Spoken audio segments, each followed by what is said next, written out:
constantly trying to look at the relevance of the content of our programme. We had about 5 pathways that were very specialist, and then we melded them into 2 interdisciplinary pathways. One is kind of more two-dimensional, so that's painting, printmaking and photography, and then there's another pathway which is sculpture, ceramics, time-based and digital media. The RDS Visual Art Awards are just integral to giving the students a platform. While we have a wonderful arts community on the west coast of Ireland, it's lovely if the students get the opportunity as emerging artists to exhibit in Dublin. So my work is inspired by architecture and the accuracy of line and form. So I'll take photographs and then I'll take the elements, the geometric shapes and lines, and then I'll do about 50 drawings, I'd say. And then those become paintings, or I'll continue to abstract them until I'm satisfied with the results. And then the elements that I like in those drawings become paintings. I want to take a year out of college because I feel like I haven't really been that involved in the art world as much as I would like to be, and really like solidify a focus in my work, and then that will hopefully set a foundation for me to do a master's next year. It would help me to create more connections because I am connected to like 126 Gallery in Dublin. There's a lot more museums and there's a lot more going on, and I mean, if I got a studio or if I got any funding, it would help me create more big paintings. So my work is a combination of digital video projections and sound. The meaning behind it is all to do with the restriction of voice, particularly how the mouth motif relates to past marginalisation of female artists within the canon of art history. And I wanted to reverse that and use the mouth more as a symbol of artistic agency. So how we can express our voice and make a difference through music, art and poetry by losing that restriction of voice. I think it would be amazing to go from stepping out of college into more of a professional sphere, to be part of the RDS exhibition with such a great group of artists, and also the award prize money would be a great support for me. So at the moment I've been up to now using all the college equipment to film, but with leaving college I need money for video equipment, lights, sound recording equipment, all these things. This was a project that I began at the start of 4th year. So it's all centred around fabric, textiles, and how we interact with that as people. So all the work is photographed of second-hand clothing, and I brought it and printed it on to dye sublimation textiles. And it's meant to kind of join us together as a human experience of people, because we all wear clothes and we all interact with it on the daily.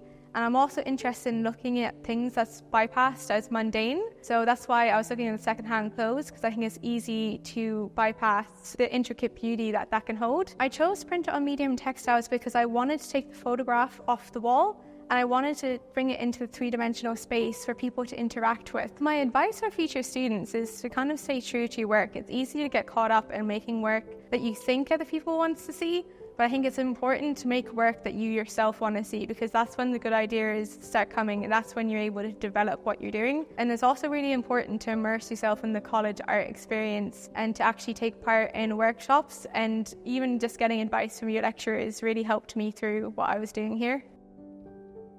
My work is essentially about space. As well as my art practice, I also work as an architect. And I find increasingly when I'm designing buildings, it's a lot more about the in-between spaces or the negative spaces, the leftover spaces of a building, where you can bring the natural world in and you can create a sense of place. You need to explore and experiment as much as possible and be constantly curious about everything, and use the library. I use the tutors because they're great. Don't be afraid to change your work, or just don't stick with one particular way of doing something. Try lots of mediums, try drawings, paintings, 3D work, whatever you feel curious and passionate about.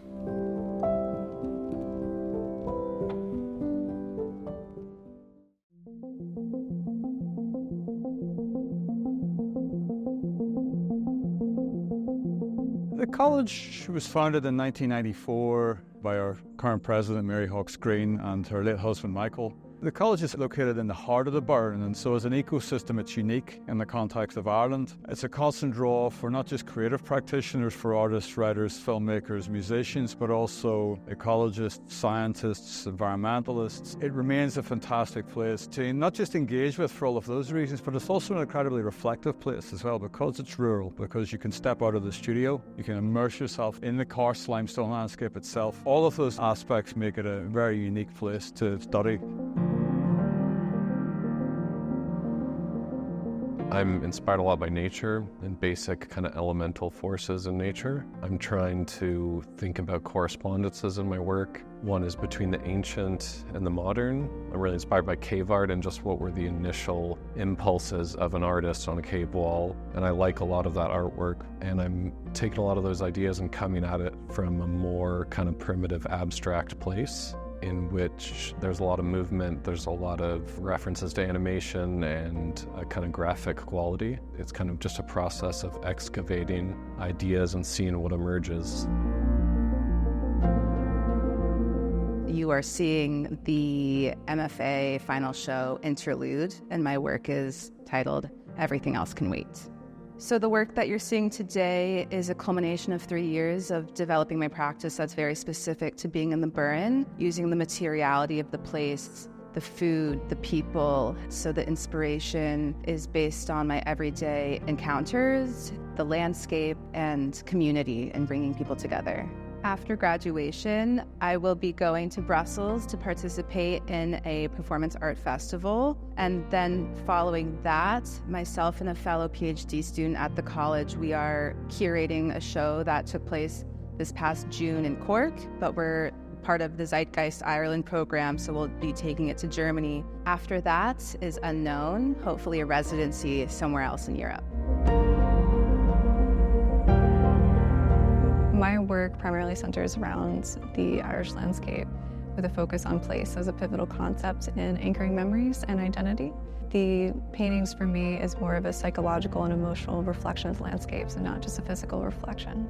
One of the themes that has constantly been arising in my work is the idea of liminality and the state of constant changes, and not only within the self, but also within the landscape. So that has been a huge focus, especially here in the Burren, where seemingly there's nothing that changes, but actually it's changing all of the time. Anyone coming here, it's such a magical place, and to take full advantage of the space, the environment, and the community. Because it's such a small community, you get a lot of access to the professors here, and you can work really closely with other people, so really embrace that experiment. Receiving the RDS Visual Art Award would be an absolutely amazing opportunity to be able to fund my practice, to be able to meet and engage with other people, and to continue the work that I love to do within the Irish landscape.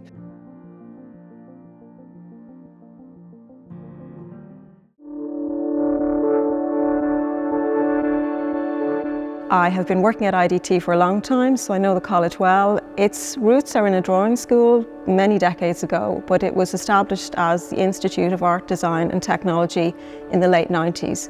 And it has a broad range of courses, including many in art, design, film, media, but also other areas such as applied psychology, enterprise and business.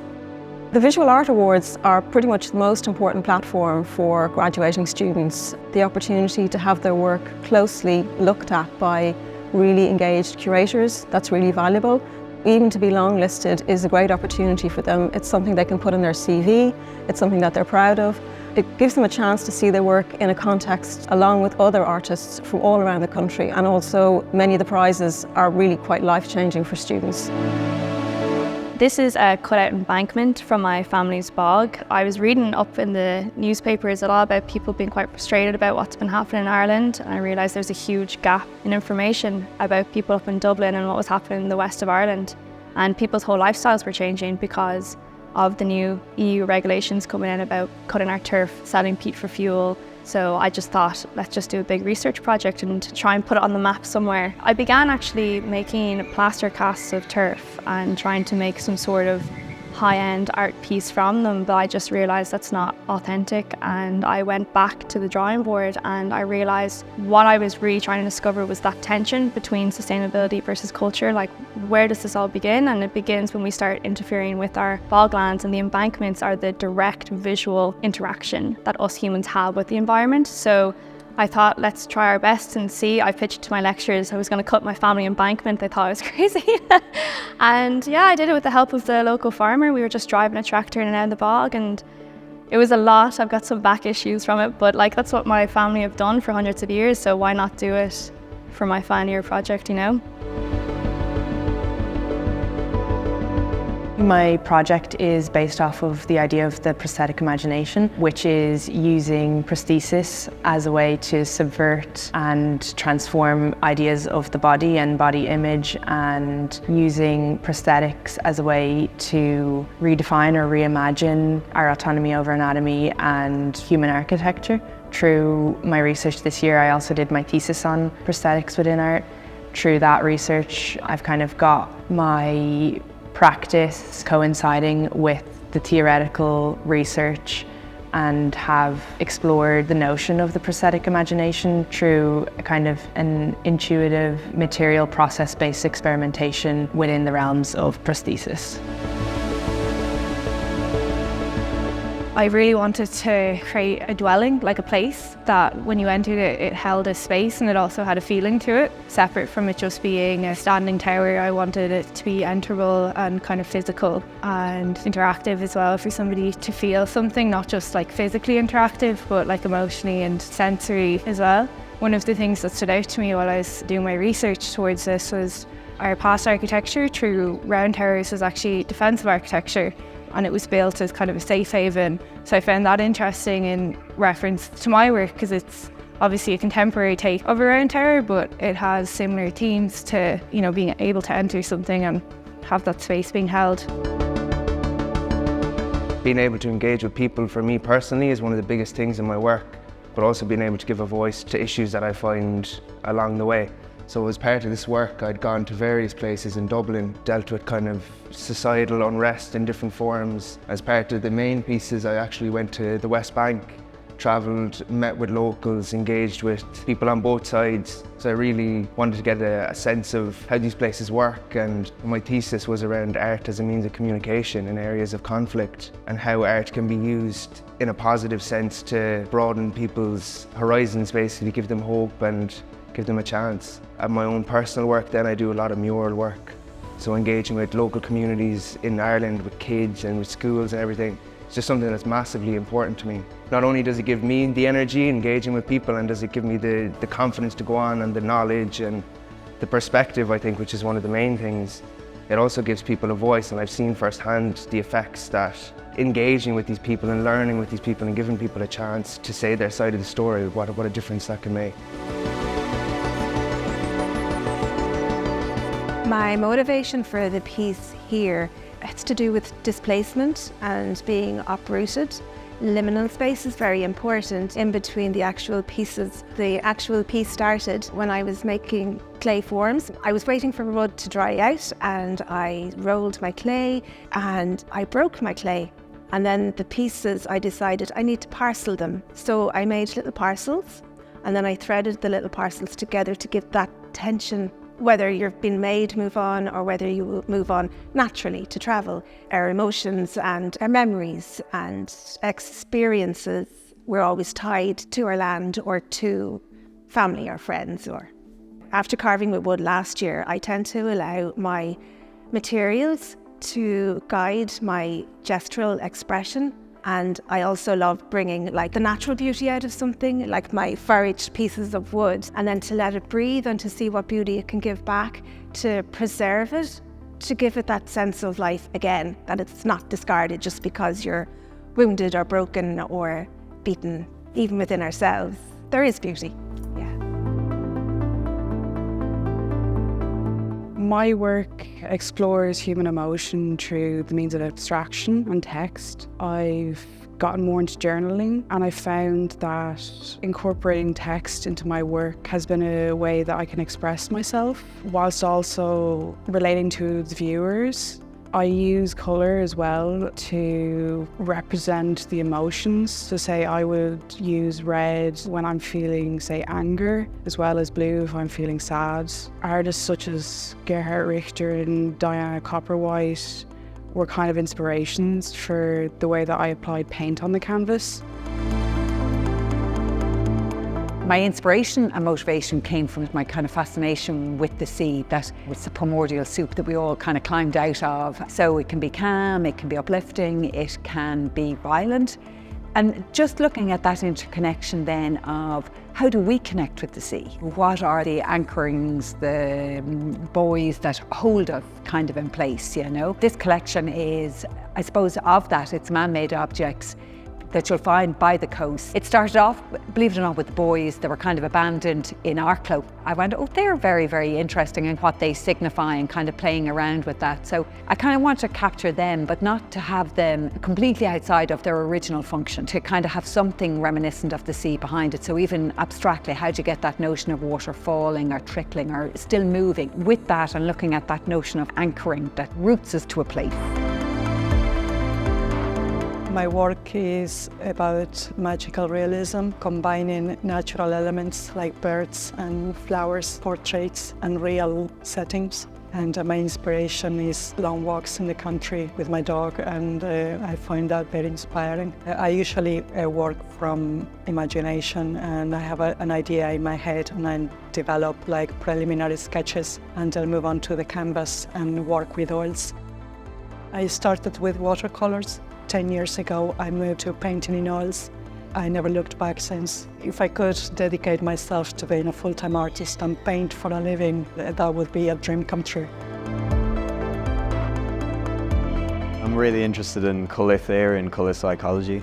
So the work is about how colour can affect the viewer's mind and emotions. And I'm really interested in using non-traditional methods of perspective, how you can create depth in a painting. Since second year, I've started working in abstraction. At the start, it was working from nature, abstracting from nature. So now it's totally non-representational work. My plan is to become a full-time artist. So at the moment, I'm looking for a studio. Hopefully keep continuing with the work, and the wooden works is what I'm going forward with at the moment. So I'm going to basically expand on that and keep going forward with those ones. So my piece behind me is called The Appointment. It is about trying to communicate the daily struggle that people who suffer from obsessive compulsive disorder face. I know that a lot of people suffer from all kinds of mental health illness or know someone close to them that does. So I thought it was important to show work that is unique yet relatable. I always filmed throughout my time in IDT, you know. For this, I ended up doing script writing first. So I wrote out the scripts and then filmed it, set up the camera. I'm in my work, so I had to act in it as well. And that was my process, write it all out, think about how it was going to look, set up the scene and then film it, and it's good.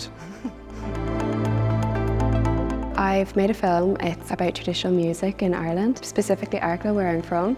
And it's told through my dad's experience. He's an uilleann pipe player. He's been playing for a million years and loves it.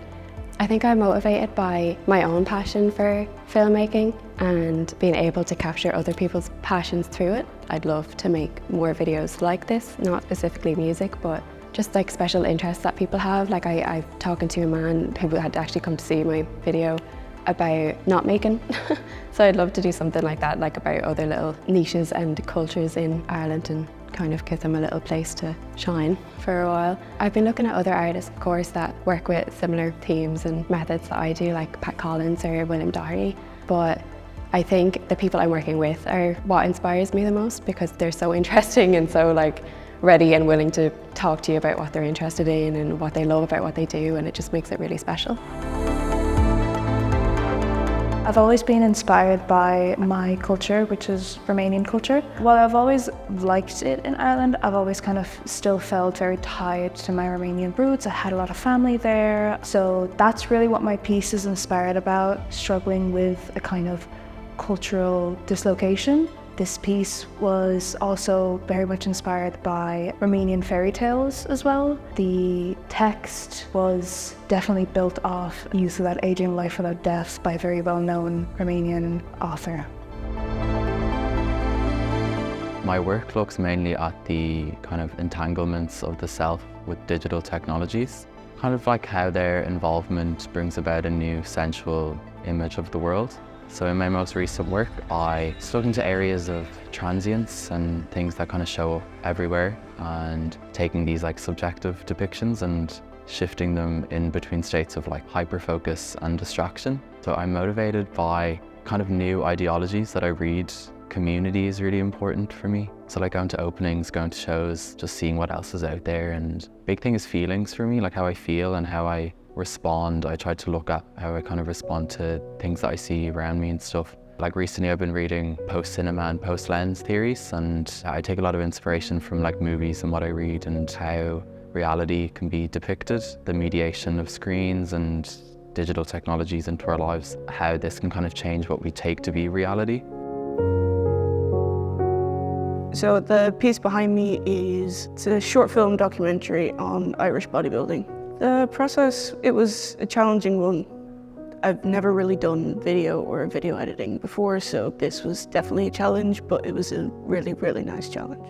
The inspiration and motivation behind it is shedding light on a really unknown part of Irish athletes, what they go through and the process of getting to these shows. As I said, I found it difficult, but it was a very rewarding process as it got me outside of my comfort zone and it pushed me to do the best that I could within the time that I had. This is definitely an avenue I want to continue down with. It's become something that I've gotten really interested in, and I would love to pursue more of this and these kind of projects. My project is called Every Glove. It tells the story of Craigmore ABC, a community-driven club in Newry Town, a town located between the border of Northern Ireland and the Republic of Ireland. It includes children aged 5 to 18 who come from a diverse array of backgrounds. It isn't just about boxing, it's about class, culture, childhood, and the unwavering support that these kids receive from their coaches and their mentors. All my work is shot on film, 35mm. They're individually scanned and worked on. It's a long process, but it's definitely worth it in the end. My motivation behind my projects would be telling stories that often remain forgotten. My inspiration are definitely the people that I work and photograph. Their hardships, their dedication, and their care for what they do really drive and inspire my projects to go further and further. This work is concerned with the notion of lone parenthood. I recently became a single father to 3 children a year ago. This was my visual response. I wanted to use the children in the project, but without having them visually in it. So I used a teddy bear. A teddy bear gives a lot to a child, but asks for nothing. And I wanted to kind of contrast that with the way a father and child is. A teddy bear to a child can give security, it can give love, friendship. All it asks for in return is just to be kept. I thought of myself like that with the children at the moment. I wanted to find a way to show that visually through photography. To do this, I started to think about what was inside the teddy bear and what was inside me. Just the stuff inside me as a parent was spilling out. So I used the teddy bear stuffing. This piece of work is called By the Cradle of the Quicken. The original idea came from the want to create a piece of work that accounts the melding of human and landscape, body and soil. I began this year working on a project about the bog, the idea of the bog preserving secrets, the bog acting as a sort of purgatory. And from that this work came. It uses the symbol of the quicken tree. The quicken tree is known as a tree to symbolise birth, rebirth and protection. The idea follows a sort of narrative. A person going into the landscape with the wish to be still and quiet and closer, losing the individual, shedding the corporal and becoming part of the whole. I tried to find kind of the more intimate parts of the landscape. Most of them are looking down at the ground. I concentrate a lot on light and dark, finding small highlights kind of amongst the darkness, usually at dusk and dawn.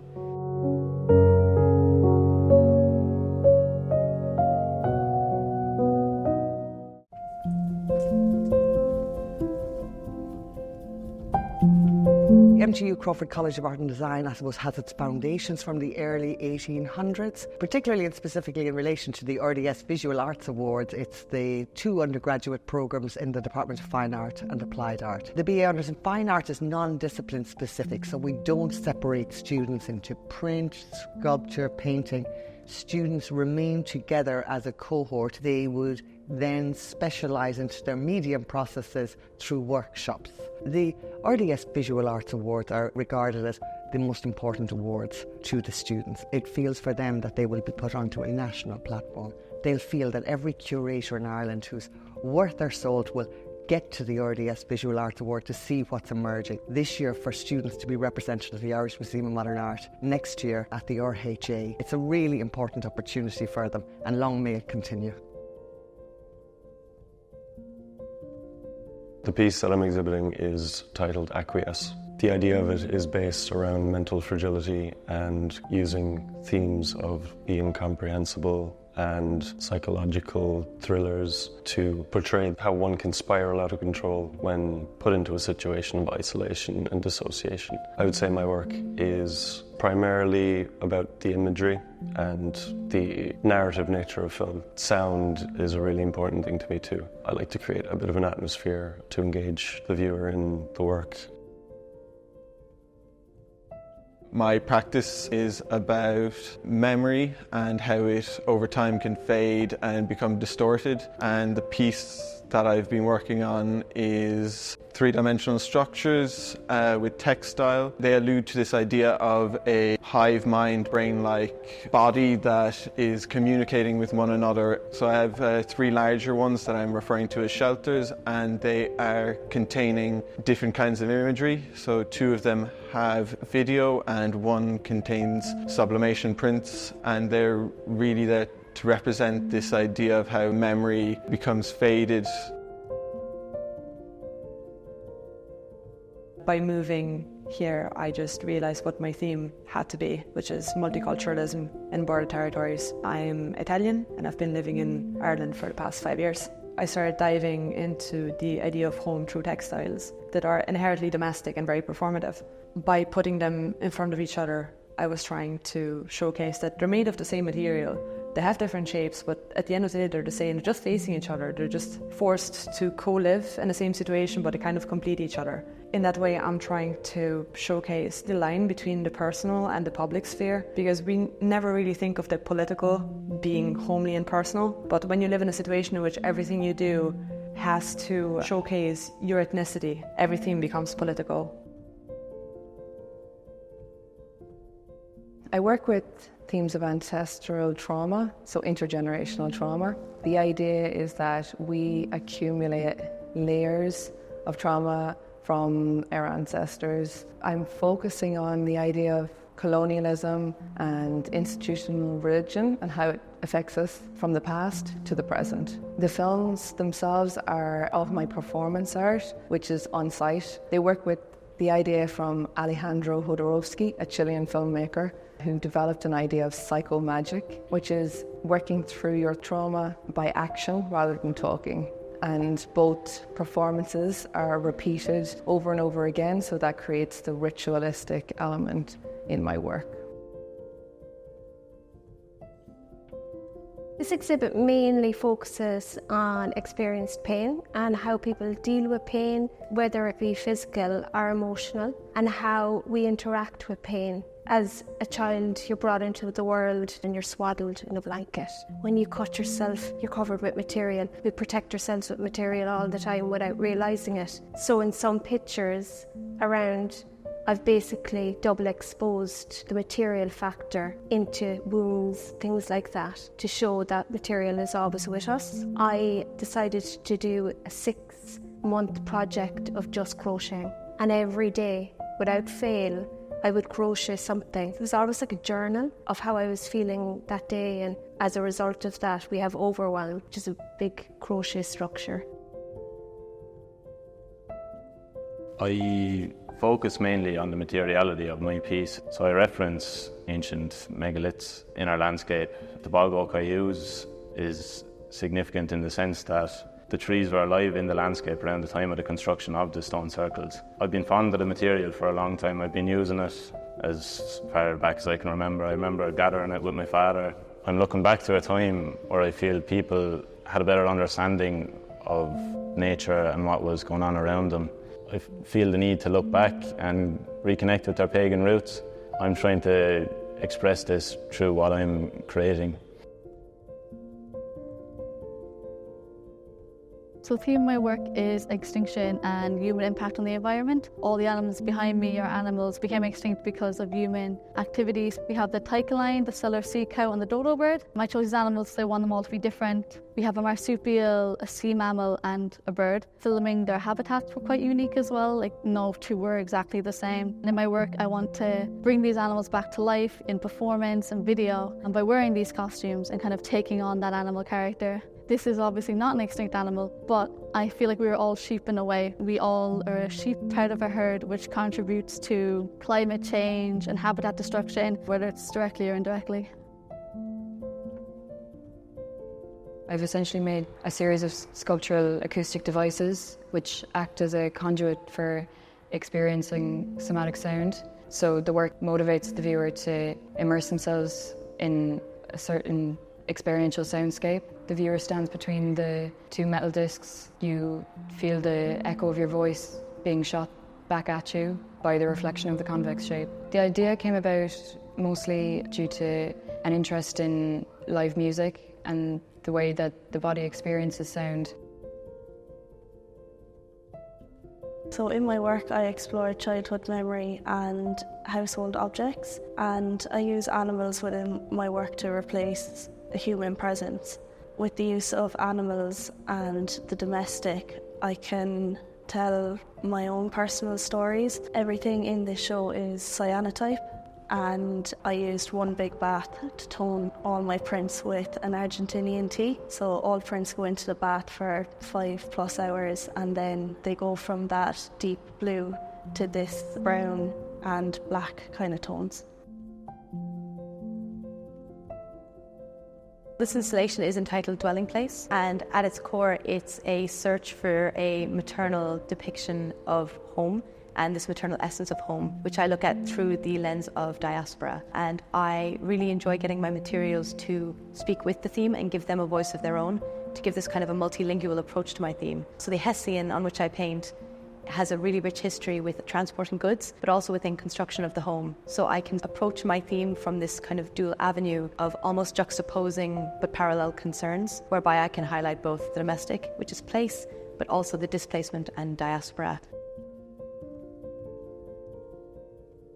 This body of work I'm referring to as the Lilith series, and it is based in the field of expanded painting. So I'm primarily an oil painter, but this year I've been building these elaborate frames around my paintings. Each of the spikes has been individually handcrafted by me with laborious layers of wire and styrofoam, which I found and recycled and then carved into shape. The blending of these more structural and organic qualities with the inherently more philosophical and spiritual aspects of the concept behind my work, for me, is this merging of the physical and the metaphysical. I'm focusing particularly on the character of Lilith, particularly the scene above the Red Sea where she has a confrontation with these 3 angels, and she is disputed to be Adam's first wife in Eden, and she's given this opportunity to return to Eden and conform to the expectations, or to flee, and she chooses the latter, and she's demonized for it. So my work is all about reconceptualizing her mythology, but in the process of doing that, I'm also reinventing myself through the work. So it's a very cathartic process for me. My exhibit is about the body's relationship to the natural world and the kind of seasonal cycles of illness and healing. So I've been using my own chemical developers made out of plants to develop and print all of my photographs. I'm also interested in making analog photography more environmentally friendly, and I'm taking portraits of a family member of mine who's very close to me and kind of exploring our relationship through portraiture and her illness, using the plant as a metaphor for her emotional state. It's been a really slow and interesting process for me in kind of growing my relationship with my subject over a long time. And in the darkroom, there's so much kind of unpredictable elements working with plant developers. They can tint the negatives, they stain the film, they stain your prints. And so I see the plant as being a collaborator in the art as much as my subject.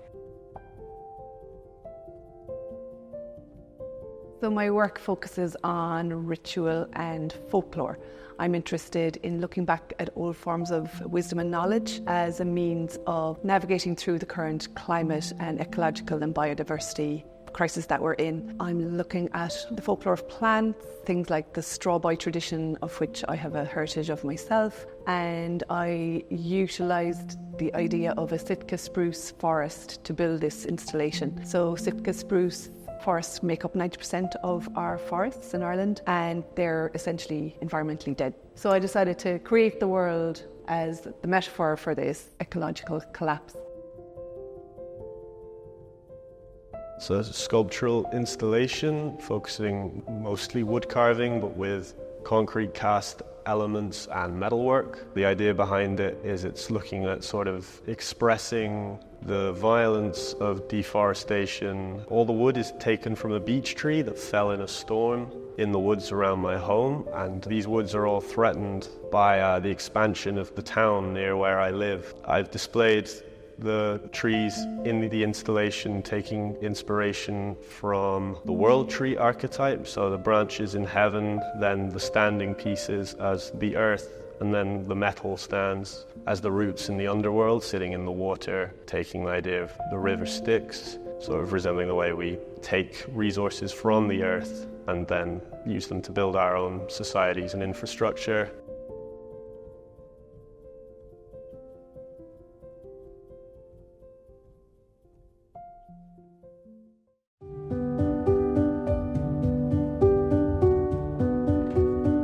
We're very full of students at NCAD, lots of people who want to learn. Many of those go on to be artists, but many go on to be other things in the creative sector, because we think what we're teaching are really transferable skills, fundamentally in a contemporary idiom and fundamentally about communication. I think awards are important, and they're another piece of validation. And I suppose at NCAD, we understand our degree is a kind of a validation. We understand that museums and other cultural spaces create another kind of validation. Dialogue with people creates a validation, this ability to communicate. Increasingly and all of the time, we're interested in the ways that practices are validated, and awards are a good one for that.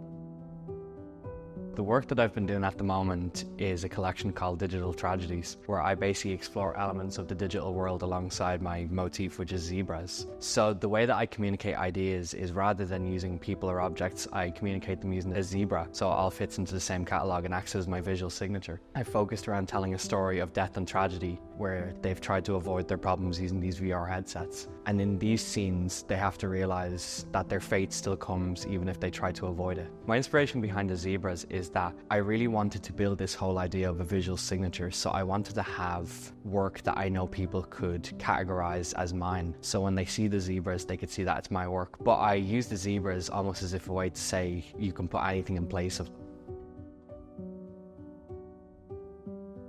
My work explores the juxtaposition of candid moments in a staged and professional setting. I wanted the pictures to be candid so that they would have light and witty undertones, to make the model more relatable so that the viewers would be more inclined to question their established beliefs around gender identity. The X-ray highlights the scrutiny that the trans body is under, and the interactive element of switching out the pieces kind of shows how it's a system versus a singular person. The healthcare for trans people is really bad in Ireland. Trans people are underrepresented, so I wanted to represent the trans body in a new and meaningful way through the female gaze, showcasing strength, vulnerability, and raw emotional agency.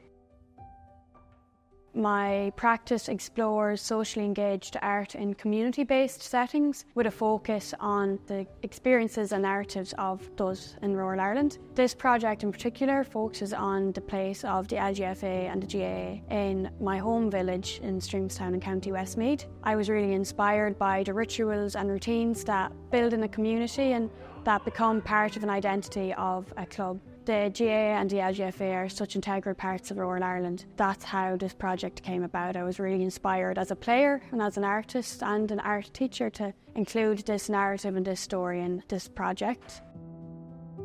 My paintings are all about deconstruction and reconstruction. So I take images, memories, break them down to their most basic form, trying to show the emotion. It's heavily focused on people. People I know and people I feel like I know. And I build up an image that is kind of somewhat hazy, like a memory. You know what's going on, you remember, but you don't really see clearly.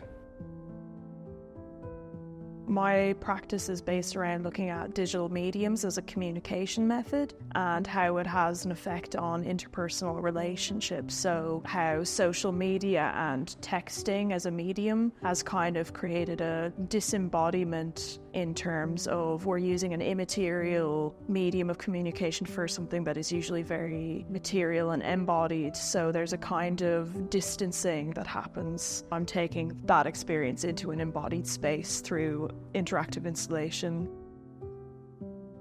The work I'm doing is about visibility and invisibility and becoming lost within the system. I have focused primarily on mental health because it's something that I have struggled with for a very long time, and I felt that I have lost my identity and who I was. Coming back to art has provided me with an opportunity to have my voice heard, to be seen. I was trying to give an awareness around experiences, to have the opportunity to give a voice to people who are voiceless is really what I want to do.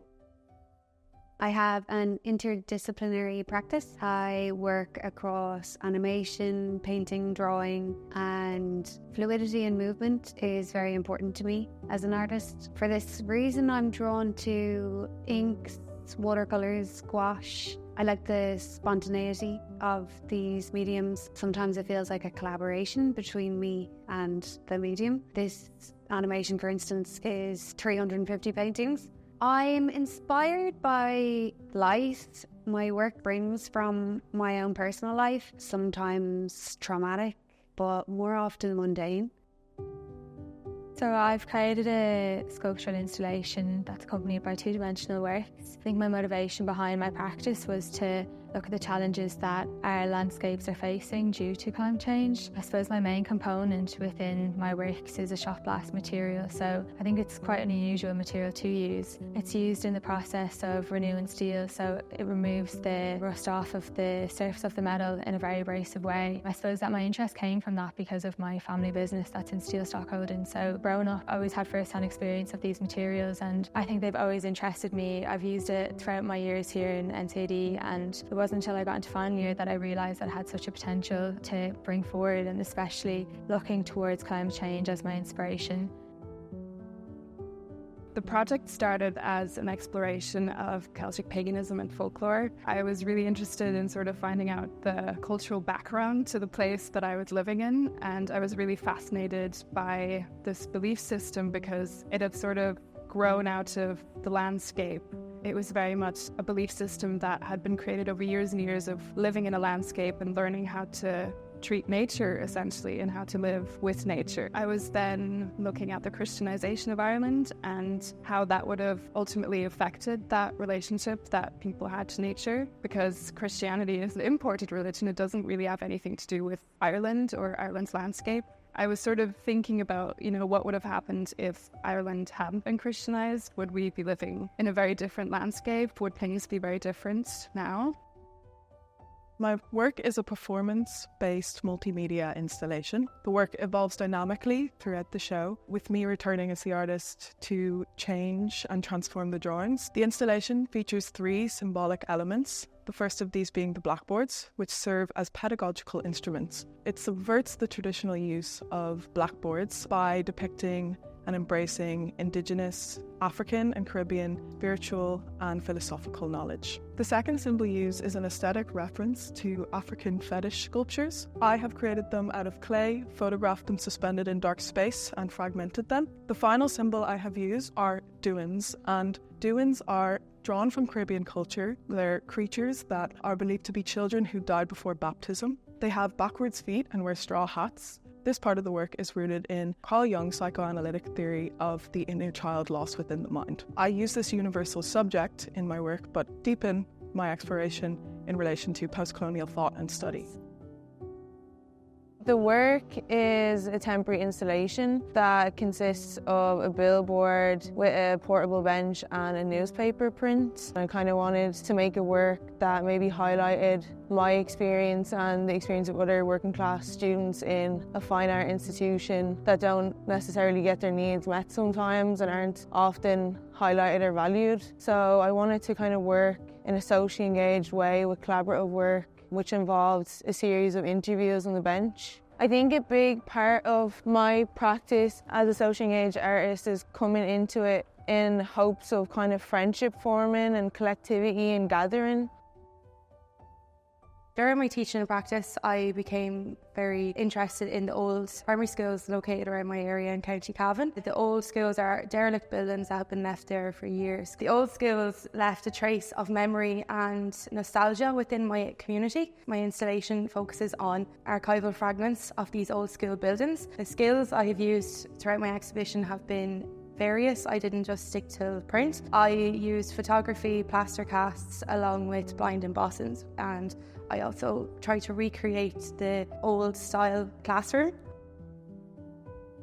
I suppose it started out with kind of a general curiosity about technology and trying to find an understanding for it, and it kind of developed into trying to find empathy for technology and trying to have more of a horizontal relationship with technology. So all the pieces that I've used here are obsolete pieces of technology, like kind of old analog radios, an analog television, an electric typewriter. I guess at the core, I want to give technology a voice and allow not to judge the signals that come out of it and curate them so quickly for a human kind of aesthetic value. So my work is an exploration of Irish culture through the symbolism of the fern. I look at making connections through society and nature using this symbol. I'm also interested in looking at the nooks and crannies of Irish mythology, folklore, and I'm really interested in the passing down of language and the passing down of storytelling and the passing down of objects through our culture to derive from this inspiration. My processes include using a lot of raw and natural materials in combination with oil paint to create a juxtaposition between the two and a collaborative effect. The work is all on paper. I use paper, ink, graphite and tissue paper, kind of ephemeral materials, just to represent memory is what I'm going for, and the sort of fragility of the paper mimicking the fragility of memory and how memory changes, paper changes and crumples and could be torn. Memory is also very easily forgotten. I've always loved working in paper. I love the texture of it. I stretch this paper, there's the gum tape on the edges, and it almost starts to feel sculptural in ways where it flows, it tears. You can wipe the paper almost, you can make it stronger or you can make it weaker, and then you can quite easily wipe back, bring it back to white and forget everything that ever happened. That memory has been completely erased from the paper. So my motivations behind my work is to let my subject matter dictate what material I'm going to use and how the process should look like. I don't believe in a singular practice. I like to delve into different experiences that I've had in my life, like construction work that I've done for 3 years, and I also completed a BA in printmaking. As a good contractor or printmaker knows, the medium should really come second. The subject matter should come first, and they should sort of harmonize with each other. So right now I'm exploring Irish identity, like struggle with housing and the financial crisis that we're experiencing right now, the cost of living crisis, and also ideas of immigration, diaspora, and far-right rhetoric.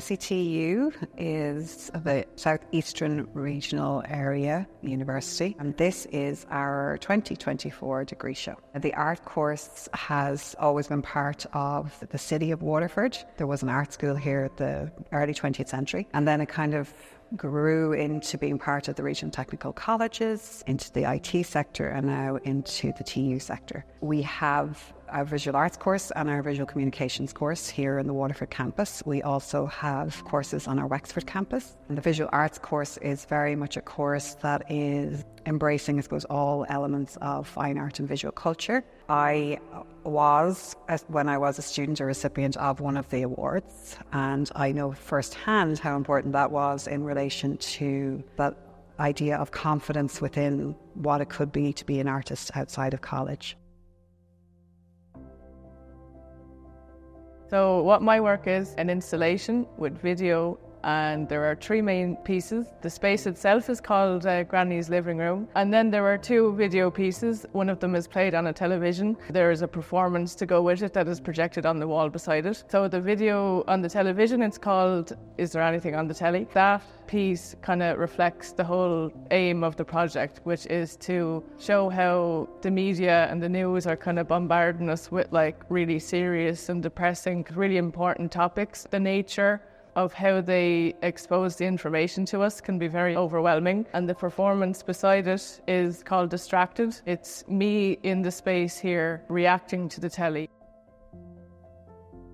I started off with sculptures, and then we had our first view in Garter Lane.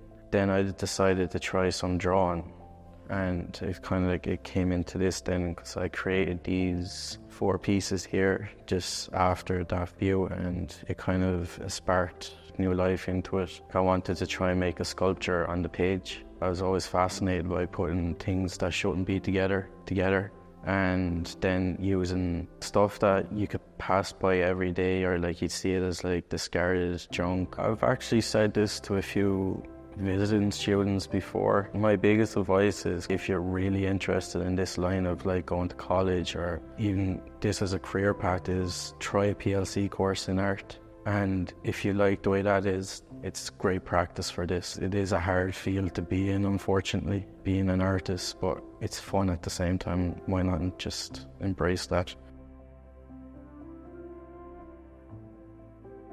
My work in fourth year is mostly about my fear of hospitals and organs, but then I have a morbid curiosity as well. So a lot of my work I kind of like to explore, why do I feel about that kind of thing. So then it went from that into this, I look at people from the inside outside. So I bring kind of the organs to the surface, having them outside the body, sitting outside the body. But then I also decided to bring back in elements of what's an identifiable object on a person, whether it be their clothing or objects, or just kind of things that they kind of attach themselves to. The RDS Visual Art Award means a lot to me. Even getting longlisted for it means a lot. My work was seen and someone thought it was good enough to put it forward. Work. It's all based on the farm where I grew up. I've always just had a fascination with the trees around, and they change the landscape so much when they're there, but they change it so much as well when they're not there, when they fall, or even just branches falling off. I'd always love to see what they were like in each stage, so it's kind of just documenting the trees as they are. I used the trees to make the charcoal, and I took branches or little twigs. Usually they're already on the ground, and you just have to take the bark off. And then I just put them in a little tin of sand and put them in the fire in the kitchen, and left them in there for about half an hour of that. And then I just take them out, and the sticks are really nice to use. I kind of prefer them to the bought willow charcoal now. So the trees become part of the artwork themselves. Being considered for the RDS Visual Art Award, for me personally, it makes me feel validated or something as an artist, because it's my work is actually being recognised, and I feel like I'm actually an artist. It feels really nice to know that people actually appreciate the work that I make.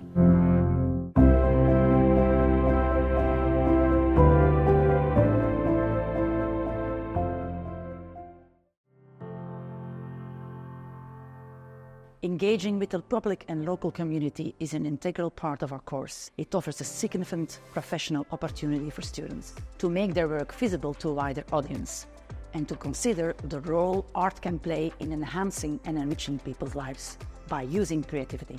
We aim to make a meaningful difference in the world by working with community groups such as the Enniscorthy Manshed and the members of the travelling community.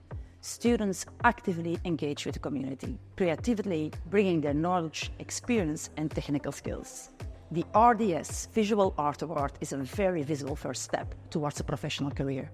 The award provides international presence and an exhibition learning experience. It's a great opportunity to network and meet other graduates. Overall, the RDS Visual Art Award offers graduate encouragement and a sense of confidence as they embark on their future careers. My work overall has been greatly inspired by feminism and by my family. I use art to explore these themes and relationships. Some of my work this year has been focused on those sent into mother and baby homes here in Ireland and considering how to represent the sheer volume of the victims of this atrocity. The rest of my work has been focused on my grandfather, who died when I was a toddler, and how to explore his memory through what's left of his garden shed now that he's gone. My plan for now is to work while I save to give me a chance to consider what my next steps are. I'm definitely interested in doing a master's, but it's not something I want to rush into, and I want to find the right fit for me. But I'm really excited to get back into creating work just for myself and exploring what it is that I'm drawn to when I'm not working towards an exhibition or a college deadline. The friends you make in this course will be the best thing to come from it. They're what's going to help you figure out all of the problems that you can't wrap your head around, and they're what's going to get you through the most stressful moments in here. But it's also really important to make sure you build relationships with your lecturers. They're all so knowledgeable in their respective fields, and they're so generous with their time and their advice.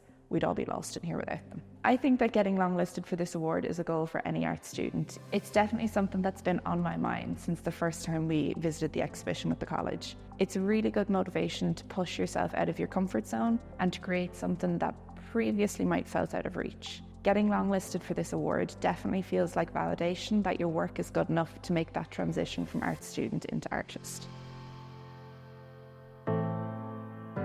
My work this year focuses on the interconnectedness between everyday life and my generation through paintings of my friends going out. My process starts with taking photographs of my friends when we're out in the pub, going out, and I translate that into my paintings, capturing the intimate moments between my friends and interactions that we have. I'm inspired by the work of Marcin Masajewski, Laura Lancaster, and Tim Gardner, who work with a similar theme as I do, painting their friends and their different generations. It's like looking at a time capsule in a way, looking at the different generations, the ritual of going out, the fashion being different and the people being different, but the ritual of going out stays the same. So my plan next year is to take a year out and work, save up to travel while I decide where I want to do my master's. I'm considering either fine art, painting or curating.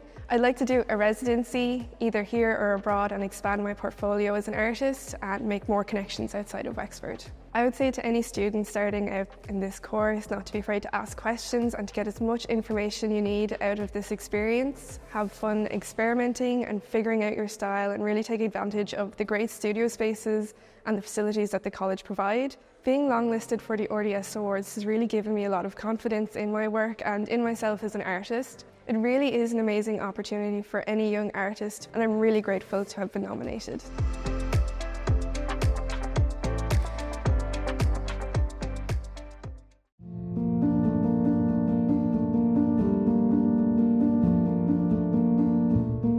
College TU Dublin was founded in 2019, so it's a new technological university. But DIT, which was established in the early 1990s, actually dates to the late 19th century. So we're pretty old and new at the one time. It's a very exciting place to study art within the Arts and Humanities faculty, and the proximity to many cultural venues and events is very useful for the students to stay engaged with the contemporary Irish art scene. Within our school, we offer programmes in design, visual communication, interior and furniture design, as well as visual merchandising. The RDS Visual Art Award is extremely important. These students are all at the moment between completing a third level education and charting their path as artists or as advocates for creativity in society.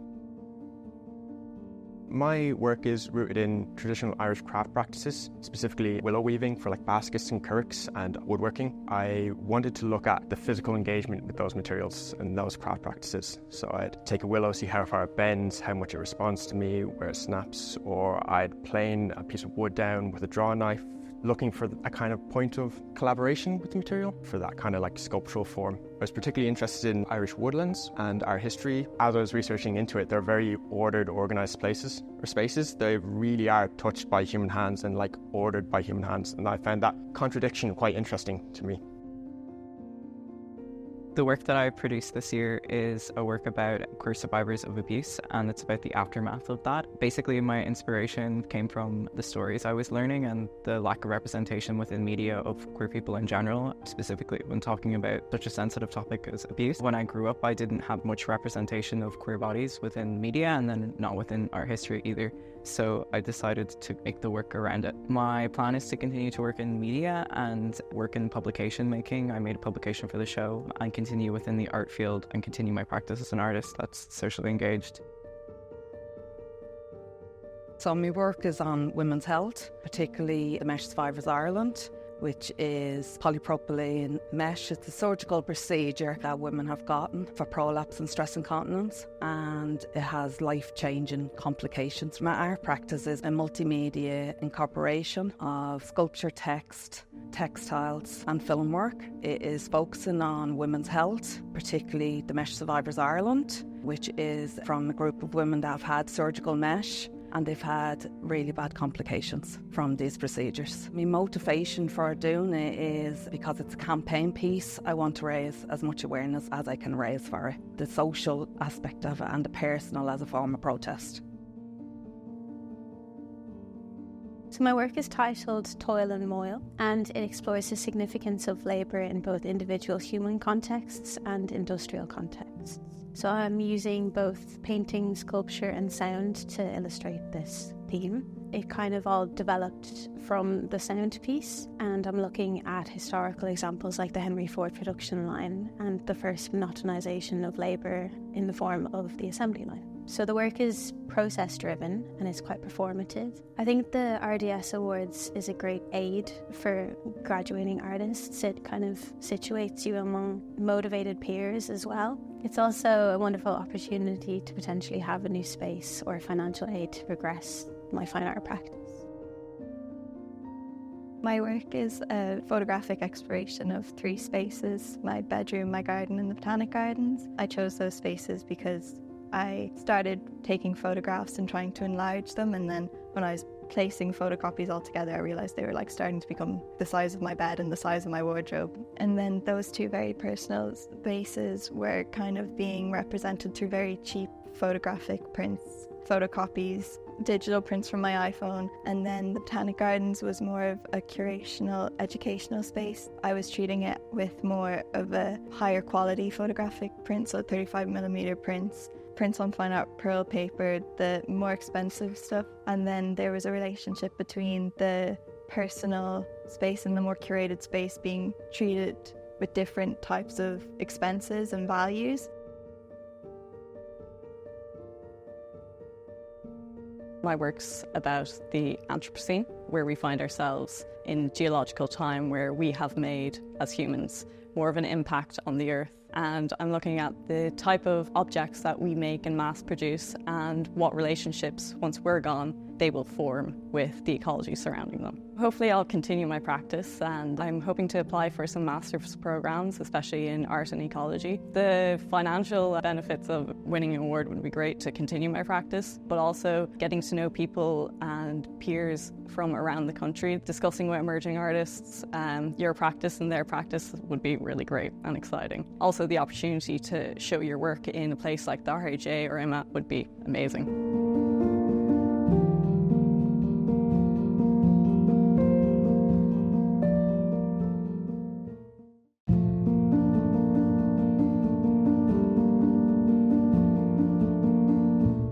The BA Photography here, it's the longest established photography degree in the whole of the island. We moved up here in 2016 and we're now in this brand new building. It's called the East Quad, here on the city campus at Technological University Dublin.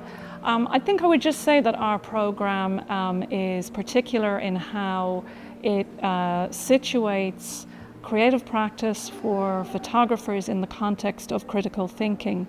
So our students have a deep engagement with photography, and they, take modules such as contemporary documentary practices or editorial photography or photo book making, but they also take contextual modules in photographic studies, so they're learning about the photographic archive, the histories of photography, curating photography. So it gives them such a kind of an all-round education in the study of the image, and it allows them to conceptually and creatively present their work to broader audiences.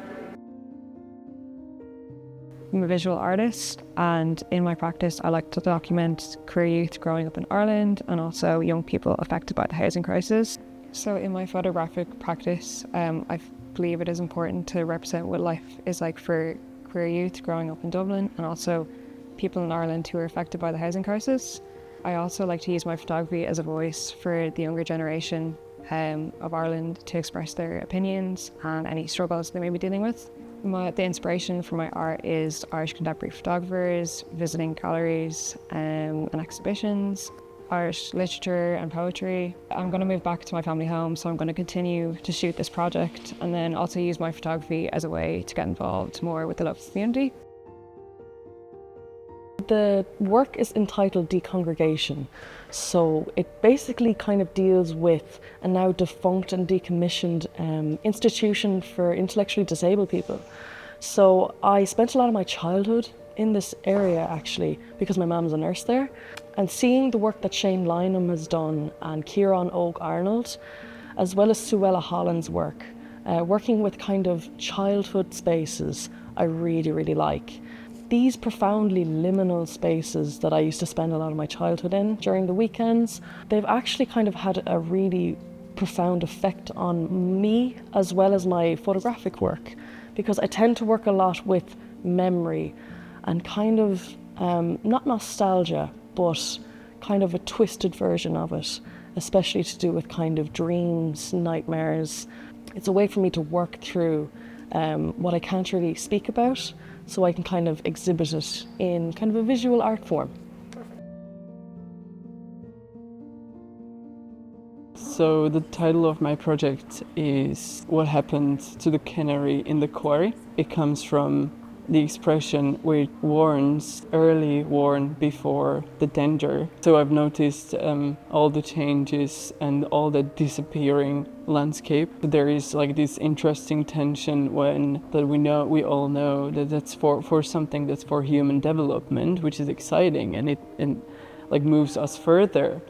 But on the other hand, we can see that the landscape has this changing tendency. Part of the shots are shot in Slovakia, part of them are shot in Ireland, and for this project I chose Kodak Gold because I also do really like all these warm tones in my work. In this project I'm juxtaposing the aesthetics of romanticism with anthropogenic climate change. The motivations of my work, so I've been researching a lot about female photographers and how they've been getting recognised recently. I kind of was fascinated by that discussion where men are looking at women naked and kind of where men used to overpower women, so it gave me that idea where I kind of want to convert this conversation where women are looking at men naked instead of kind of the other way around, just to kind of empower women in that direction. And then behind me are accumulations of montages where they're kind of different ideas of misogynist ideas and kind of looking at the male gaze. So I wanted to kind of experiment more on the kind of geometric shapes. So I got this one that was quite interesting because it looks like an optical illusion as well as kind of working with the same consistent shapes. So this is my plinth that I have. There's a naked man, and I've done these kind of mechanical mechanisms where there's weights underneath, and then if you pull the pull strings, it forms into these shapes, and then on the other side of that shape is female eyes. It's interactive, so my aim is to get people involved in my work and play with it and interact with it. I also like the idea that it's 3D, so I'm kind of moving away from traditional 2D form of framing in photography.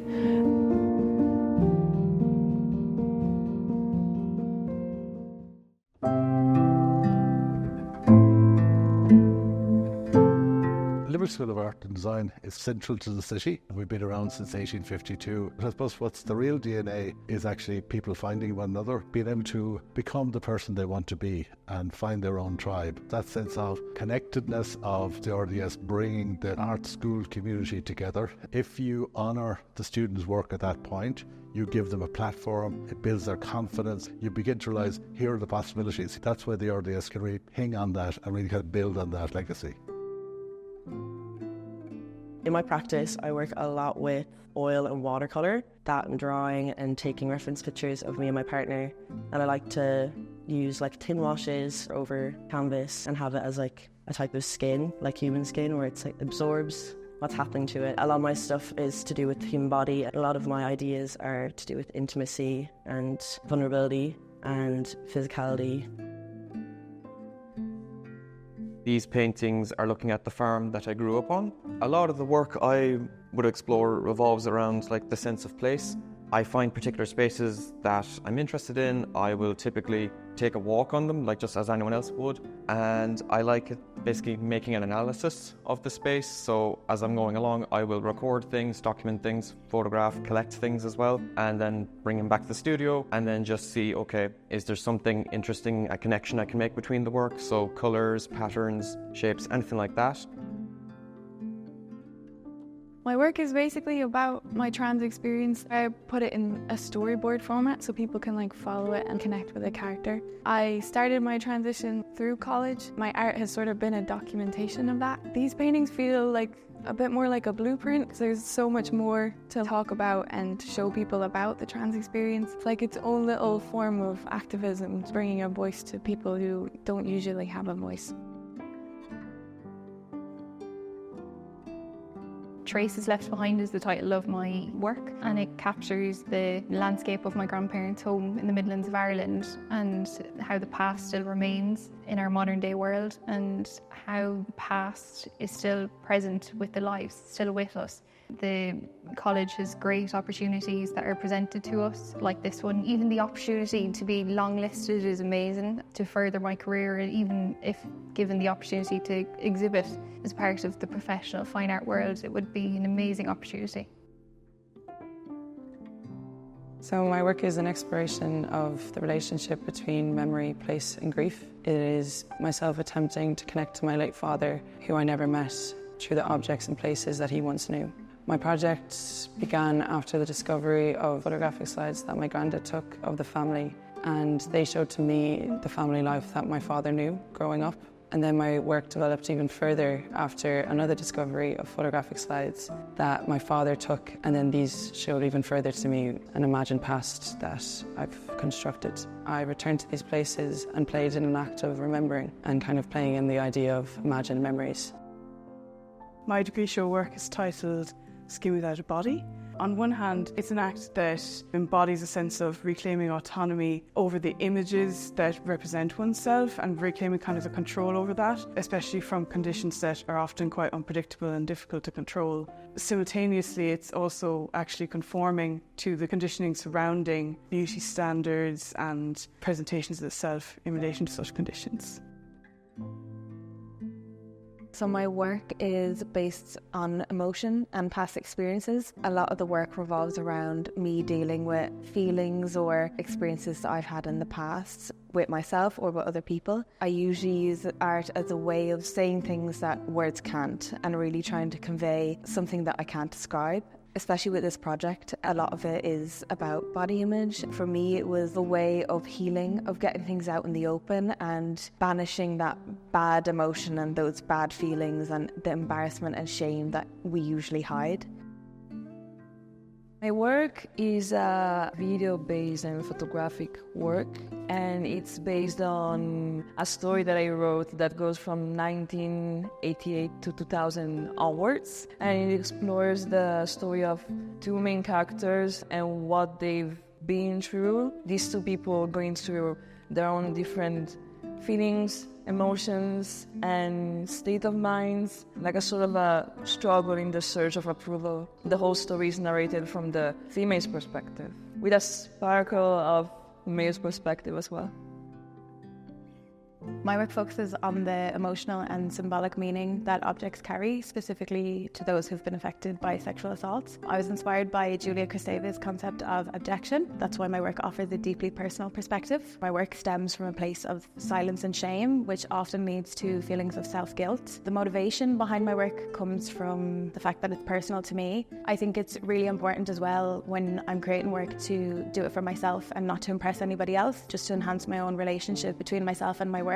The theoretical framework was also based on abjection, so that's how I incorporated it into my studio work. My work is inspired and influenced by religious iconography and tradition and community. My inspiration comes from holy wells, altars and holy places that people visit. I translate my vision through abstract painted elements and the gathering of candle wax found from a local church, St. Augustine's here in Limerick. What I want to do is convey that aftermath of apparitions, the trinkets and the rosary beads symbolising the remnants of prayer.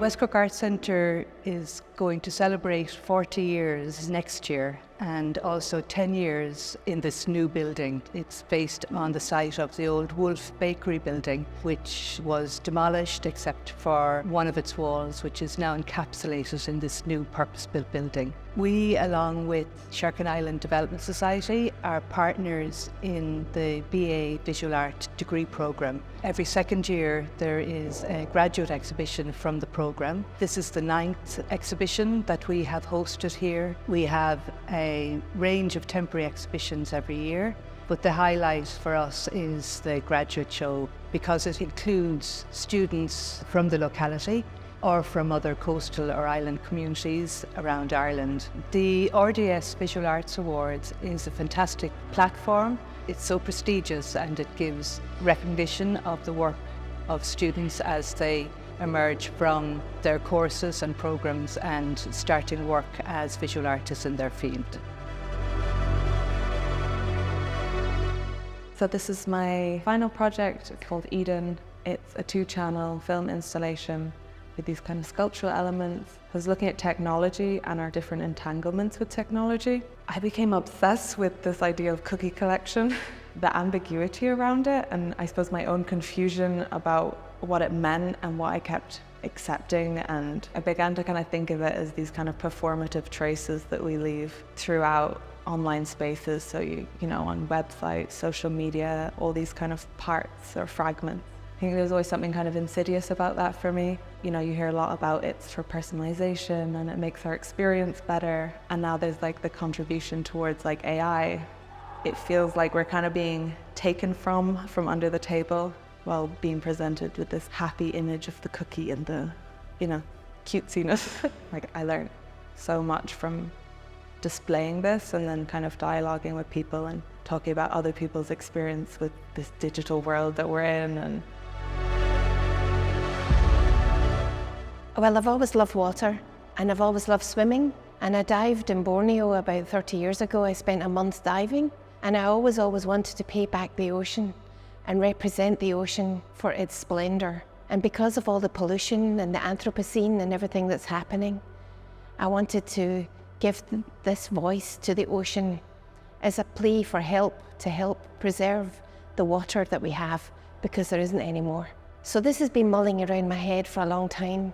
I wanted to make art from an underwater perspective. I wanted to represent it with glass, because glass itself is a liquid, and the liquid is both strong and fragile. like the ocean. I poured plaster onto the ocean floor and slumped glass on the casts. So I've taken casts of the ocean floor. I listened to the sounds in the ocean and represented them orally. Music is a wavelength, many different wavelengths, as is the sand, as is the water, as is the sound underneath the water. And I felt this great connection coming together.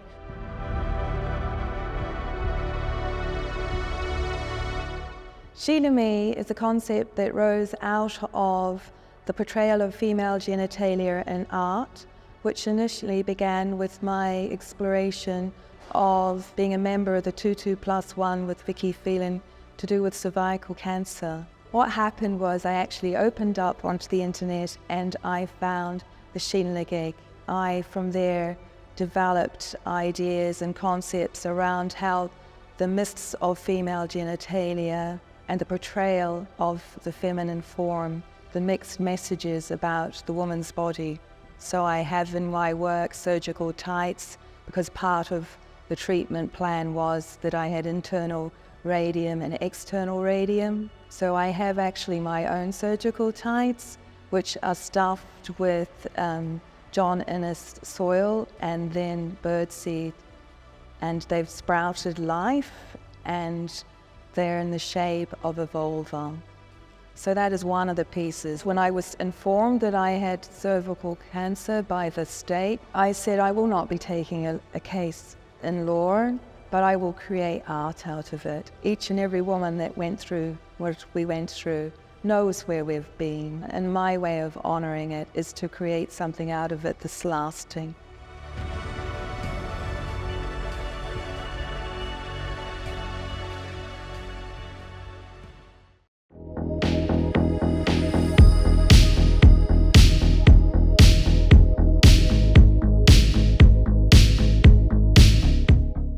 The Belfast School of Art was established in 1849, which makes us 175 years old this year. We were established as a school of design to support the industries of Belfast, which were booming at the time, obviously, so textiles, shipbuilding. Today, we still work in the arts, the fine arts in particular, but we also work in the areas of the screen industries as well. We have fine art, animation, graphic design, illustration, games design, and so on.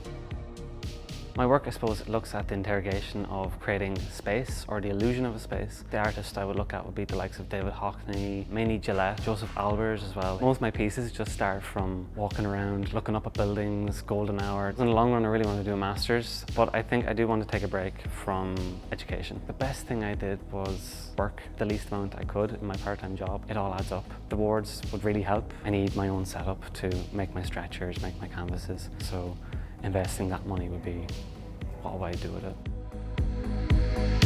My work surrounds the life of the everyday. Georgia Perks, he has coded this word called infra-ordinary. Ordinariness that needs excess attention. I do these ordinary cropped images and then bring a new feeling to it. After this, I have connections with the Failure Festival, so we have put together an exhibition which will depict Derry of the past. When you're doing your work, don't put pressure on yourself. Exposure is great. Down south or up north, it would be great.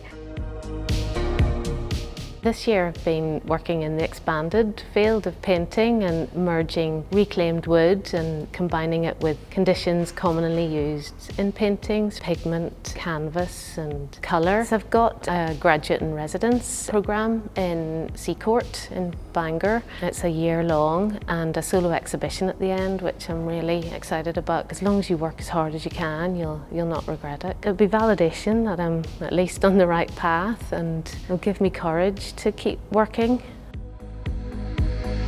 My work this year has largely revolved around time, specifically trying to physically document and represent time as a means of gaining a sense of personal control or autonomy over it. I would like to try to establish as a full-time artist. I spent some time with the Scottish National Galleries in their education department. I'd love to pursue that further. In order to get something out of this course, you actually have to give something first. This would certainly give me that level of exposure that I think can sometimes be quite difficult to attain in your initial year. It would completely change things for me. It would be an honour.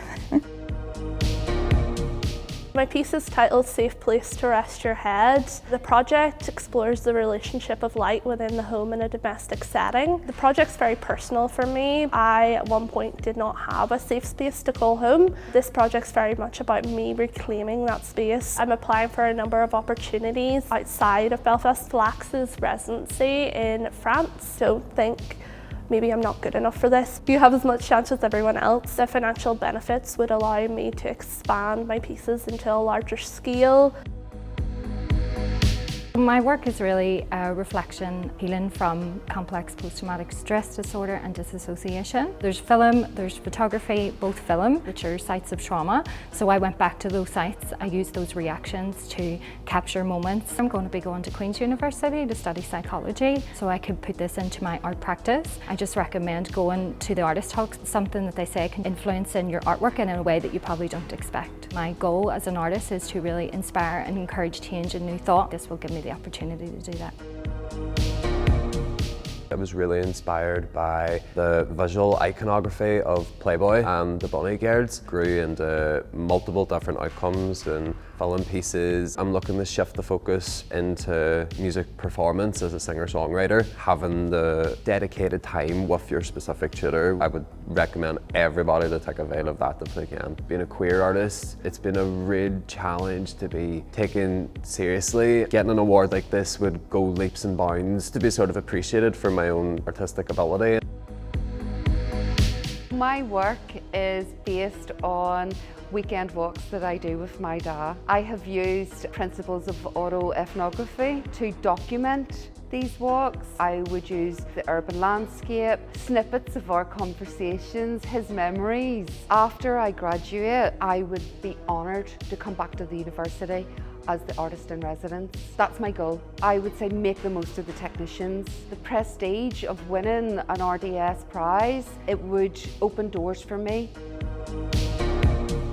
I live on a farm with many generations behind me. My sculptures are based around land. Each sculpture represents each field in a personal way, whatever way I feel and whatever way I see. After I graduate, I am going on to do a PGCE in secondary art and design. Something I've always wanted to do, and I've always wanted to express my love for art through that.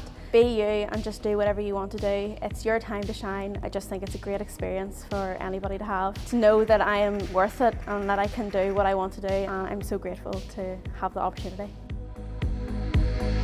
My final project is a 10-minute film on the absence of family, culture, identity that I didn't really get to experience growing up. I'm half Filipino. I want to do a master's, so I think I'm going to deter that for a year. Experimenting early on in first and second year really builds you as an artist. Being nominated for this highly established award is a huge confidence booster.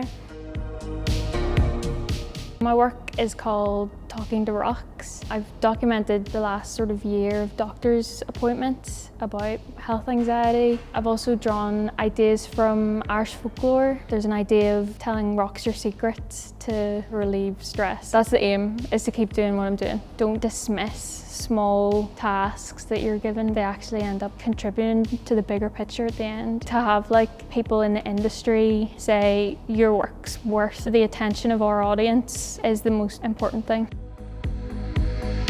I envisioned at the beginning of the year to create a visual novel that would take the model of the rite of passage and describe it visually through the eyes of a little girl who travels throughout a house, unfolds experiences that bring her through a journey towards wisdom and self-knowing. I'll be staying in Belfast, helping Seacourt Print Workshop get their lithography station up and running. Just create and to not think so much. It would enable me to sustain my practice and expand it. I'm particularly drawn to screen prints that begin to abstract and deconstruct gender roles that are found in children's toys. I look at boys' toys that are sort of violent and aggressive. I also look at girls' toys that are sort of over-sexualized misrepresentations of the female body. I like to make prints that are sort of interactive and innovative. I do look at some artists, sort of like Andy Warhol, Paul Klee, but I've recently been accepted to study at the RCA in London. So I'm hoping to find out what my voice says more in a greater context, see where your own story leads you. There's no point just sitting here doing nothing, just get right involved and go for it. This award would just encourage me to make more, be better, and just improve where I can be and where I can go. I've got an interest in Irish landscape and I continuously reframe and recreate that relationship within my work. The interest in liminal spaces derived from my interest in Irish folklore, the idea of like the land of the She or the underworld. My work is just trying to process real phenomenons by recreating them materially. I just got a studio space in Flax in Belfast. I'm really excited about that. The access to the studios is so wonderful, not take it for granted. Even being longlisted, I'm really grateful for it. It's a really career-changing opportunity for everyone who gets it. My work is a mixed media, acrylic on wood. I try to talk about human experiences and culture, provoke emotions, invoke conversations using symbols, icons and motifs. People tend to forget sometimes where they come from. I intend to explore the industry professionally, going to sales and commissions. They should stay focused, and disciplined. It's easy to get distracted in this kind of environment. It will give me a wider exposure. I'll meet like-minded individuals who are already in this.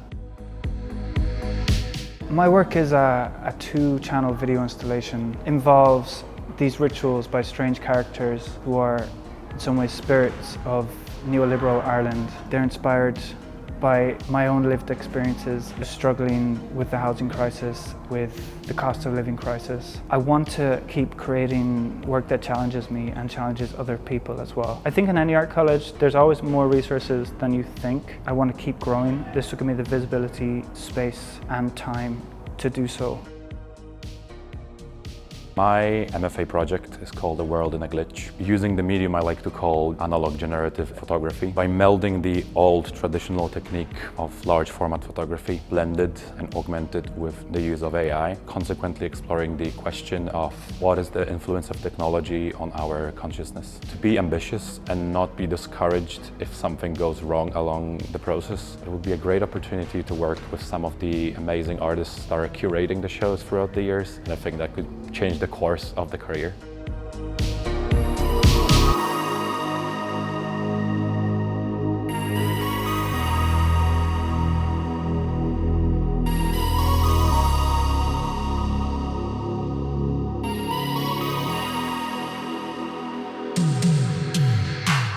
So it's fantastic that the students have access to this platform. This is an all-Ireland organisation, and the fact that it operates on that basis we find profoundly important. We are moving to a shared island situation where we're looking to create connections across the border, and this is a brilliant opportunity to connect in that way, so we're delighted to be part of it.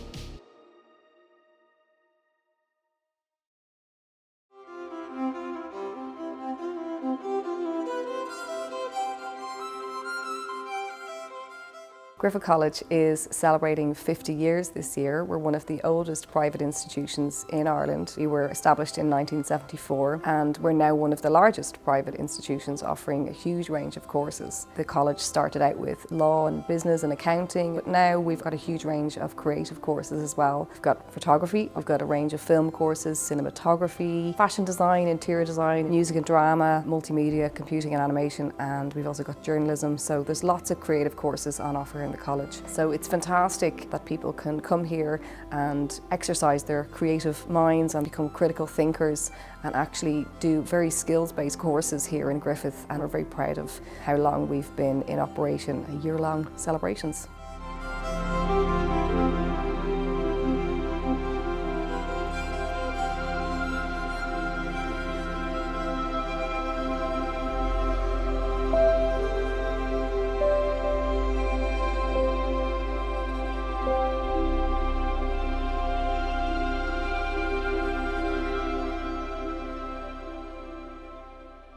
Looking towards the sun, it's an exploration of memory, youth and queer identity. I've pulled images from my family archive and brought them into the present day. I've shot the whole project on a childhood film camera that I got for my first communion, so it's creating a dialogue with my past and present, focusing on these kind of fleeting moments of joy, and there's a real ephemeral quality to the work that I'm making, push against the traditional narrative of kind of minority representation and kind of looking at trauma and stuff, and I wanted to present a more hopeful and serene representation of that. I'm kind of involved in social and political activism, and I'm really interested in the way in which photography can influence activism and social change. I've been awarded the Radar residency with Photo Ireland, so I'll be working on that for the next year, and continuing with my practice. I'd also like to continue my study and maybe go on to study an MFA. Push yourself as much as you can beyond what's being asked of you and consider yourself a professional working artist and produce a body of work that you're proud of. Being a part of the RDS Visual Arts Award would make a huge difference to my artistic practice. Firstly, it would really give me the confidence to continue on developing my voice as an artist. And finally, it would really solidify my belief in my work and that I'm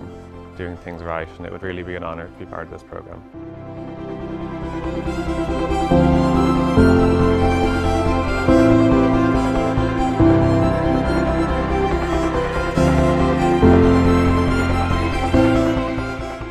It's really important for emerging artists to have the support of the RDS. It's very prestigious for them, but it's recognition for the work that they've done, to have it exhibited, to have footfall, to have people seeing your work. Because the whole reason why a visual artist is making work is the hope that people are going to see it and their message is going to get out. So that's hugely important. Lots of award-winning students and alumni throughout the years, and certainly throughout the 50 years of Griffith College.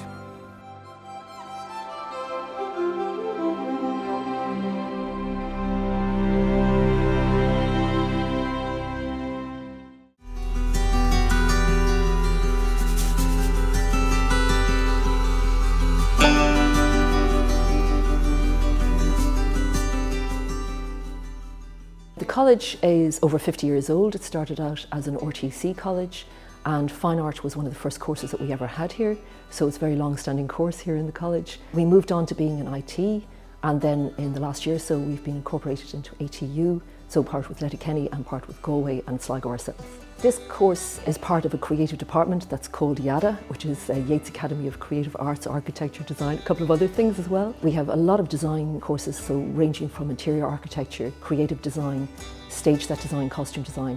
Then we have performing arts, writing and literature, and fine art of course as well.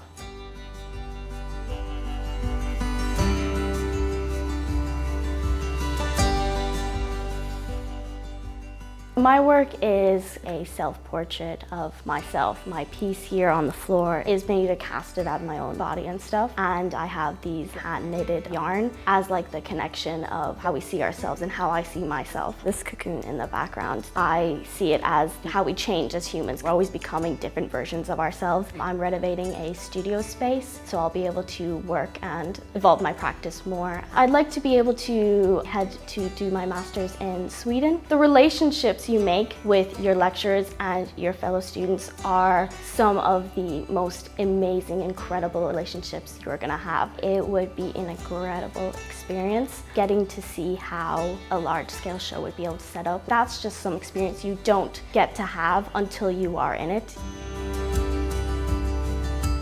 So I use a lot of appropriation in my work, and it's been a journey through different art styles, historic, contemporary. So I've learned a lot from each different style, particularly the contrast between something very avant-garde and something quite old, so like a fresco from the Padua Chapel, for example. I love the sense of colour shifting and changing, different styles, different patterns emerge as you look at art history. I've worked with sound, incorporating song and voice into my work. I feel this incredible sense of fusion. I have a solo show planned in August 2025. I also have a passion for writing, which I hope to combine with illustration at some point in my life. I would really recommend keeping alive the reason that you came to college in the first place. Find a way, a private journal or something, because if you come back to it, it will be that spark that keeps you alight and alive and upbeat.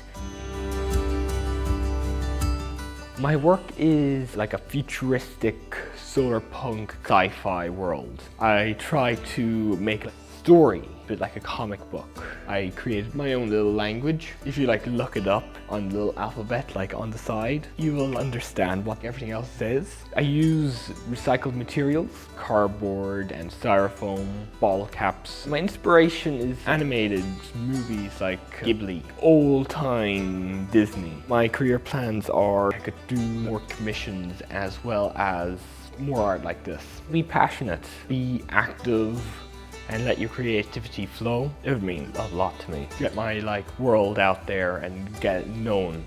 It would be just amazing. I wanted to make a very immersive piece. It's actually called For You, and I want it to be for the viewer. It's also about our son, because unfortunately when I was in second year he passed away in an accident. We can create a better future if we imagine a better future. I think it's a very important part of my practice to use recycled materials. My biggest inspiration might be Harry Clark. I've really been fascinated by his stained glass. I've also applied to the Creative Practice Masters here at ATU. Be yourself. Individuality can bring so much to the work. If I were part of the exhibition, the message of hope that would be seen by a larger audience.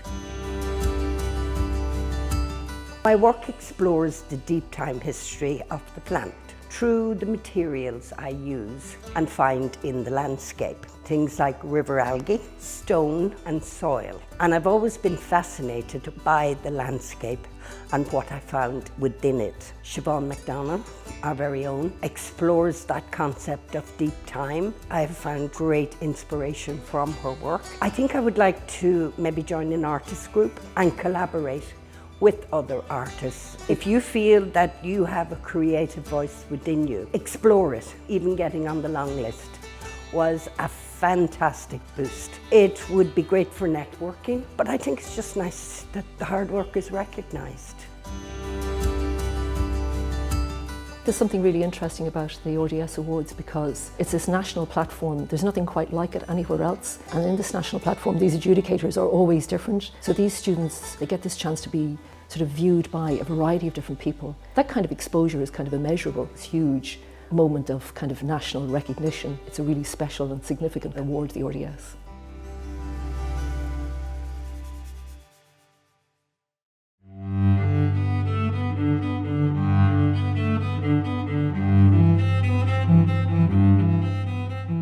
As a college, been going since the 1990s. It was formerly a psychiatric hospital, the building. It was initially part of Galway RTC, became the Mayo Regional Technical College, so to speak, and then it became part of what became known as GMIT. So the Art Practices programme is situated within the Department of Environmental Humanities and Social Sciences. So there would be programmes like outdoor education, applied social care and so on. There's also a nursing department based on the campus. So there are a wide range of nursing programmes, a psychology programme and so on. So it's a pretty broad-based campus here.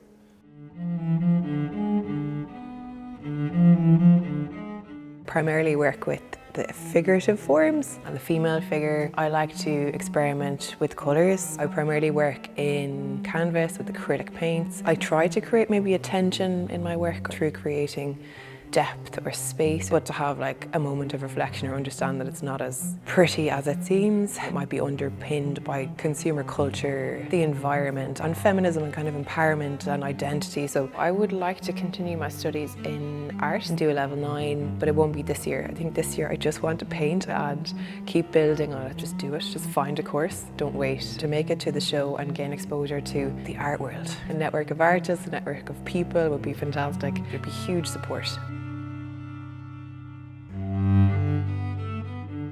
Formally trained as a biologist. So as part of my final degree, I picked the topic of how you might use neuroscientific techniques to gain a deeper understanding of the visual arts. When a viewer attends an artwork, it's a communicative process. There's a parallel there. The materials that I've chosen, such as copper wire and soap and ink, they all react relatively quickly with the surrounding environment. That's trying to maybe capture or mirror natural systems and how they evolve over time. So I've been offered the opportunity to study a master's degree in the National College of Art and Design, and I think that's going to open up some exciting avenues to explore. To pursue the degree in BA in Contemporary Art Practices, it's had a profoundly positive impact on my development to definitely pursue it. Seeing my art included in an exhibition that'll be curated on that scale, very exciting opportunity. So it gives our part-time students the access to compete and to operate on a national level, a level playing field with other students with far more resources, and that's a huge benefit for us, the fact that we're actually seen as equals on a national stage.